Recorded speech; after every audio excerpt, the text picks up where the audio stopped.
네, 9대 의회 새정치민주연합 당대표직을 맡게 되셨습니다. 소감이 어떠신지요? 예, 지난 4월 16일 날 세월호 참사가 일어났는데요. 제 지역구에 단원고등학교가 있습니다.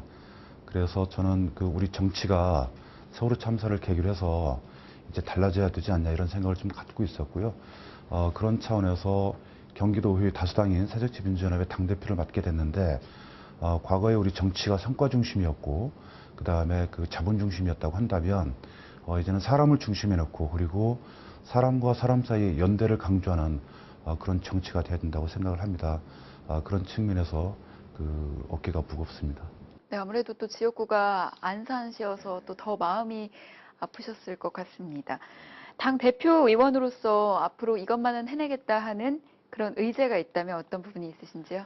예, 크게 한 두세 가지 있을 수 있겠는데요. 첫 번째는 김문수 지사 시절에 경기도의 재정 건전성 관련해서 많은 논란이 있었습니다. 심지어는 1조 5천억 원에 해당하는 그런 재정 결함이 발견되기도 좀 했었고요. 그래서 9대5 초반에 저는 집행부가 이 경기도의 재정 건전성을 어떻게 하면 확보할 것인지와 관련돼서 계획을 갖고 있어야 되고, 그것들에 대해서 의회가 체크할 그럴 생각을 갖고 있습니다. 그리고 두 번째는 경기도시공사를 비롯한 경기도의 산하 공공기관이 26개나 있어요. 네. 그런데 이 26개 공공기관이 애초에 설립 취지대로 정말 잘 운영은 되고 있는지, 근데 지금 현재 놓고 보자면 부정적인 의견이 많은 게 사실입니다. 그래서 공공기관을 어떻게 경영 정상화를 시킬 건지 그런 쪽에 관심이 좀 있고요. 그리고 지방자치, 그다음에 지방분권을 어떻게 확보할 것인지 관심이 많습니다. 우리나라의 지방자치를 8대2 지방자치라고 하거든요. 네. 실질적으로 우리가 선진국형 지방자치가 되기 위해서는 6대4까지는 아니더라도 최소한 7대3 정도까지 지방자치의 어떤 이 권한이 확대되어야 된다고 하는 측면에서 재정분권을 어떻게 확대시킬 것인지 관심이 많습니다. 그리고 마지막으로는 요즘 한참 진행을 하고 있는 이 연정을 어떻게 성공시킬 것인지에 대해서 고민이 많이 있습니다. 네, 또 연정에 대해서도 말씀을 해주셨는데 8대 이어서 9대까지도 여소야대로 구성이 되면서 갈등이 있을 것이다 이런 우려의 목소리가 계속해서 나오고 있습니다. 의회 상생과 화합을 위한 방안이 있을까요? 글쎄요, 의회라고 하는 게 이제 기본적으로 정당을 달리하는 세력끼리 모여서 정책 경쟁을 하는 곳이기 때문에 네. 보기에 따라서는 이제 맨날 싸움만 한다 이렇게 보여질 수 있는 측면도 있습니다만 꼭 그렇지만은 않고요. 경쟁 과정이다 이렇게 좀 봐주셨으면 좋겠다 좀 싶고, 이번 6.4 지방선거를 통해서 경기도민이 경기도 의회에는 이제 야당을 다수당으로 만들어주고, 네. 그리고 집행부는 이제 새누리당을 선택한 그런 의미가 있을 거라고 생각을 좀 합니다. 뭐냐면 어느 일방이 독주하지 말고 상생과 협력을 통해서 경기도민의 삶의 질 향상을 위해서 열심히 싸워보지 말고 잘 일해봐라, 이런 뜻이라고 좀 보여지는데요. 아직까지는 잘 협력이 좀 되고 있고, 저는 이후에도 특별히 어느 한쪽이 갈등을 의도적으로 유발하거나 그러는 일은 없을 거다 이렇게 좀 보여지고 있습니다. 네, 앞으로도 그런 방안이 계속해서 잘 해결이 됐으면 좋겠습니다. 그리고 또 남경필 도지사가 이제 연정을 제안했다 잠시 언급을 하셨는데요.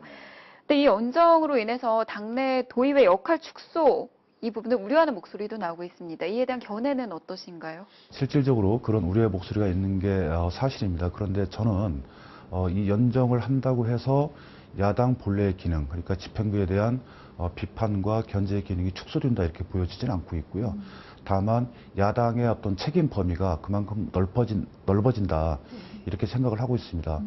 전통적 의미의 야당의 역할이라고 하는 거는 집행부가 낸 정책에 대해서 비판하고 그것에 대해서 정책적 대안을 내놓는 정도 수준이었다고 한다면, 이 연정이라고 하는 거는 1260만 경기도민을 위해서 경기도와 경기도의회가 어떤 정책을 갖고 경기도민에게 접근할 것인가 이런 걸 다루는 것이기 때문에 이제야말로 이 새정치민주연합의 어떤 정책 실력을 보여줄 기회가 왔다 이렇게 좀 생각을 하고 있고요. 저는 그런 측면에서 이 정책 기능을 좀 더 강화해야 되겠다 이런 생각을 좀 갖고 있고, 그런 과정에서 과거와는 물론 양상은 조금 다르겠습니다만 야당의 어떤 기본적인 견제와 기능, 이 역할은 오히려 강화되면 강화됐지 축소된다 이렇게 보지는 않습니다.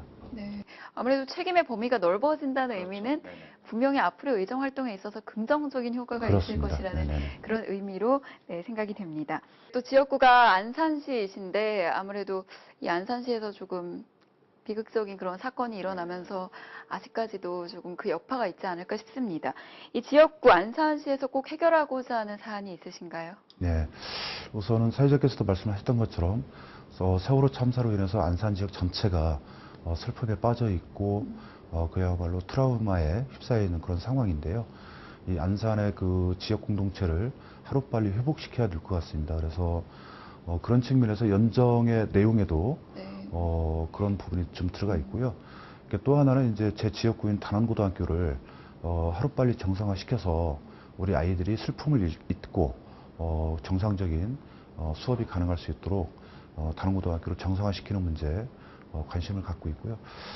마지막으로는 제가 이번에 이제 농림수산일을 갔는데 그래서 관심을 갖게 된 것 중에 하나가 대부도가 도시 지역으로 분류가 되고 있음에도 불구하고 도시가스가 전혀 공급이 되고 있질 않아요. 그래서 그 대부도에 살고 있는 주민들이 매우 불편해하는데 대부도에 도시가스를 공급하는 것을 제 의정활동의 목표로 삼고 있습니다. 네, 하루빨리 해결이 됐으면 하는 바람입니다. 마지막으로 시청자 여러분께 한 말씀 부탁드립니다. 구대 의회가 그야말로 민생에 주력하는 의회가 될 수 있도록 다수당의 당대표로서 최선을 다하도록 하겠습니다. 최근에 우리 사회가 여러 가지 세월호 참사랄지 문제들로 인해서 우리 국민들 전체가 이렇게 좀 우울해하고 있는데요.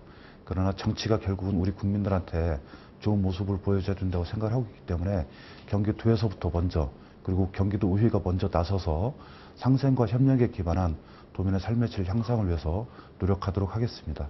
도민들의 삶의 질 향상을 위해서 여러 가지로 애써주시기 바랍니다. 고맙습니다. 감사합니다. 네, 고맙습니다.